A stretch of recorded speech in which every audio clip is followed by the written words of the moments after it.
Assalamualaikum warahmatullahi wabarakatuh. Salam sejahtera untuk kita semua. Bertemu lagi bersama saya Muhammad Fadli Abdina. Pada kesempatan ini kita akan melanjutkan sharing kita berkaitan dengan kondisi sektor pertanian.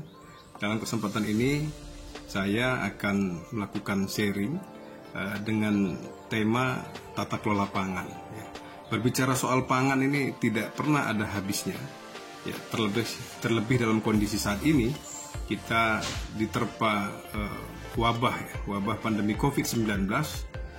Sudah hampir 2 tahun kita menjalani kondisi kehidupan berdampingan bersama pandemi COVID-19 ini. Dengan kondisi wabah ini kita dihantui dengan persoalan pangan pastinya. Dalam kesempatan ini pemerintah melakukan berbagai upaya. Salah satunya adalah bagaimana menjaga stabilitas pangan. Yakni pangan pokok kita yang paling utama yaitu beras. Dalam kesempatan ini pemerintah melakukan upaya yang utama adalah bagaimana menjaga ketersediaan pangan kita, khususnya beras di Republik ini dapat tersedia dengan baik. Oleh karenanya pemerintah melakukan upaya. Yang paling utama saat ini adalah melakukan program yang namanya food estate. Program food estate ini bukan merupakan program baru di Republik ini. Jadi program food estate ini sudah berlangsung sejak beberapa periodisasi presiden yang sebelumnya. Dimulai dari Presiden Soeharto itu sudah memulai untuk bagaimana melakukan pengembangan areal pangan atau yang kita sebut dengan food estate sekitar 1 juta hektar pada saat itu, kira-kira lokasinya di daerah Kalimantan Tengah. Akan tetapi kondisi program food estate yang dijalankan pada zaman Orde Baru juga tidak berjalan dengan maksimal gitu ya. Begitu juga pada era kepemimpinan Bapak Presiden Susilo Bambang Yudhoyono juga pernah melakukan program food estate di Ketapang, Kalimantan Barat dan Bulungan, Kalimantan Timur. Dan program ini juga lagi-lagi tidak membuahkan hasil yang maksimal untuk program food estate ini. Kepemimpinan Presiden Joko Widodo juga telah melakukan pengembangan program food estate sekitar luasan 1,2 juta hektar di daerah Merauke atau yang kita kenal dengan sebutan Merauke Integrated Food and Energy Estate pada awal kepemimpinan Presiden Joko Widodo. Akan tetapi program ini juga belum membuahkan hasil yang maksimal. Di sisi lain, dengan kondisi saat ini pemerintah Presiden Joko Widodo juga telah berupaya saat ini untuk melakukan pengembangan food estate.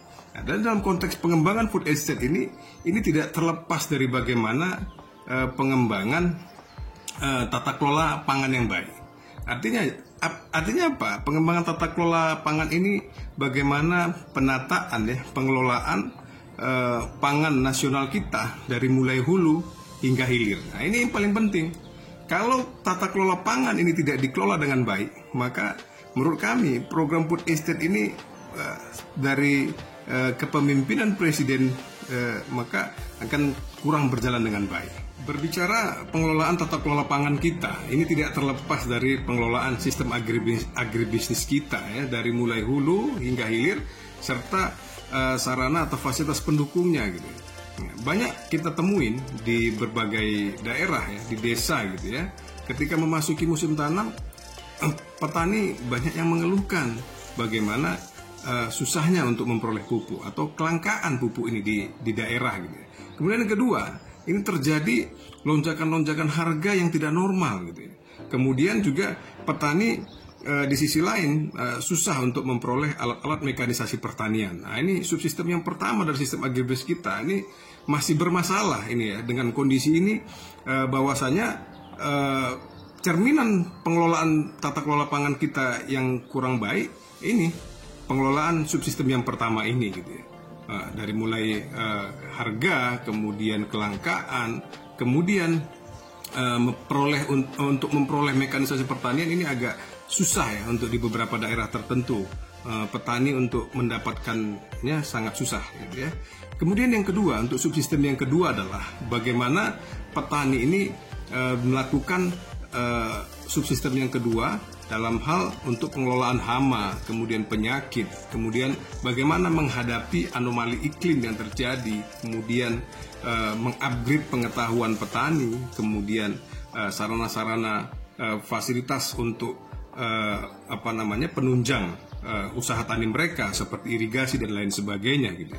Ini yang kedua, ini masih bermasalah gitu. Oleh karenanya dalam hal ini pemerintah harus bagaimana menyentuh petani untuk bagaimana petani bisa memiliki pengetahuan yang baik tentang aktivitas usaha tani yang mereka lakukan gitu ya. Kemudian yang ketiga adalah berbicara secara keseluruhan adalah di hilir ya. Di hilirnya yakni yang paling bermasalah yang utama adalah harga dan pasar gitu. Petani ini tidak serta-merta bergantung kepada pemerintah. Petani harus mendapatkan fasilitas bantuan dari pemerintah seperti subsidi pupuk, subsidi bantuan mekanisasi pertanian dan lain sebagainya, apapun itu fasilitas yang diberikan pemerintah. Akan tetapi yang paling utama adalah petani juga sangat membutuhkan bagaimana adanya jaminan pasar ya. Ini jaminan pasar dan selain itu adalah jaminan harga yang layak gitu loh. Kalau jaminan harga ini layak, maka petani tidak ada masalah untuk bagaimana memenuhi input mereka gitu ya. Input ketika mereka mau melakukan usaha tani. Nah, ketika jaminan harganya sudah ditetapkan oleh pemerintah, maka petani kita mudah-mudahan akan sejahtera ya. Secara umum petani ini tidak memiliki kepentingan untuk bagaimana memenuhi produksi yang maksimal gitu ya. Sebab apa? Yang memiliki kepentingan untuk produksi tertentu adalah pemerintah. Karena pemerintah yang memiliki tanggung jawab untuk bagaimana dapat terpenuhinya mulut-mulut masyarakat Indonesia gitu. Nah, sementara petani memiliki kepentingan satu adalah kesejahteraan. Ya, bagaimana untuk memperoleh kesejahteraan petani ini? Untuk memperoleh kesejahteraan petani, ya pemerintah harus bagaimana melakukan jaminan harga dan jaminan pasar kepada petani, sehingga petani memperoleh kesejahteraan.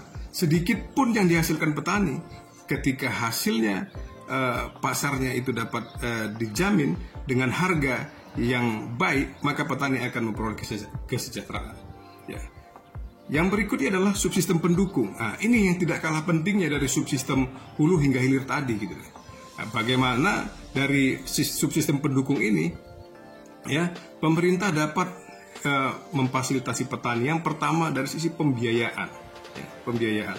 Petani juga tadi seperti saya sampaikan di awal, petani tidak cengeng untuk mendapatkan fasilitas bantuan yang gratis, yang sifatnya gratis atau cuma-cuma dari pemerintah. Para petani harus mendapatkan akses pembiayaan yang baik dari pemerintah. Agar apa? Agar petani dapat meningkatkan produksinya dan dapat meningkatkan kesejahteraannya. Layanan pendukung lainnya adalah penyuluhan. Penyuluhan ini sangat penting sekali. Bagaimana pemerintah dapat memberikan fasilitas kepada petani untuk mendapatkan layanan penyuluhan ya. Penyuluhan ini berfungsi tidak hanya bagaimana memberikan pengetahuan kepada petani, tetapi bagaimana penyuluhan ini dapat berfungsi untuk sebagai pengayom kepada petani, agar petani tidak merasa sendiri dalam menjalani proses usaha tani mereka. Petani tidak merasa sendiri. Petani dapat dengan tenang, dengan nyaman ketika ada proses penyuluhan yang dilakukan oleh pemerintah maksudnya. Berikutnya adalah jasa layanan pendukung jaminan risiko kepada petani. Ya, dalam hal ini seperti asuransi misalnya. Ketika terjadi gagal panen misalnya, dengan adanya jaminan risiko ini, petani dapat meminimalisir risiko.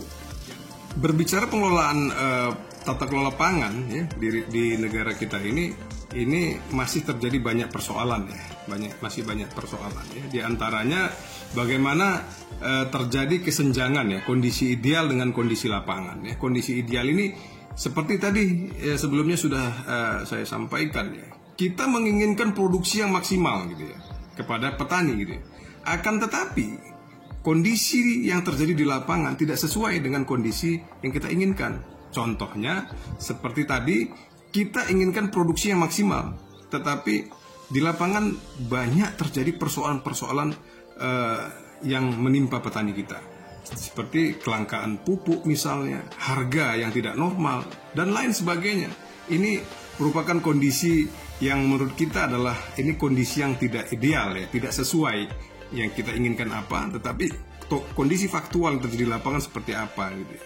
Kemudian yang kedua adalah persoalan tata kelola pangan kita yang masih menjadi persoalan mendasar adalah data pangan nasional kita yang masih carut marut gitu ya. Mestinya pemerintah harus memiliki database yang valid gitu ya, sehingga melalui data yang valid, yang benar ini, maka program-program kerja yang akan dicanangkan oleh pemerintah ini dapat berjalan dengan baik sesuai dengan kondisi-kondisi yang terjadi di lapangan gitu ya. Berikutnya kondisi persoalan tata kelola pangan kita adalah bagaimana tata kelola produksi, distribusi dan konsumsi gitu. Ini masih menjadi persoalan ya, masih persoalan. Dan yang keempat adalah alih fungsi lahan. Ya, ini berbicara alih fungsi lahan ini juga menjadi persoalan yang cukup klasik gitu, dari tahun ke tahun. Kenapa? Karena persoalan alih fungsi lahan ini bukannya petani atau pemilik lahan ini tidak mau mengelola lahan ya, tetapi ini disebabkan oleh kondisi ya. Kondisi, contoh misalnya di daerah tertentu yang tadinya yang semula melakukan aktivitas usaha tani padi misalnya ya, padi dengan kondisi irigasi yang rusak, maka terjadi kekeringan di lahan tersebut, sehingga terjadilah alih fungsi lahan ya, alih fungsi lahan. Nah, ini yang terjadi di banyak tempat, di banyak daerah. Sehingga apa? Sehingga tata kelola pangan kita ini masih menjadi sesuatu hal yang menjadi persoalan yang mendasar ya, bukan persoalan kita hari ini melakukan ekstensifikasi atau perluasan lahan gitu ya, seperti program food estate tadi yang saya sampaikan di awal, tetapi bagaimana program-program yang dapat menyentuh langsung kepada persoalan-persoalan mendasar yang diterima atau yang dirasakan oleh petani kita, seperti bagaimana pengelolaan sistem agribisnis kita dari mulai hulu hingga hilir serta sarana pendukungnya. Terima kasih atas segala perhatian, lebih dan kurang saya mohon maaf. Sampai bertemu pada sesi sharing-sharing berikutnya. Saya akhiri. Assalamualaikum warahmatullahi wabarakatuh. Salam sejahtera untuk kita semua. Salam tani makmur.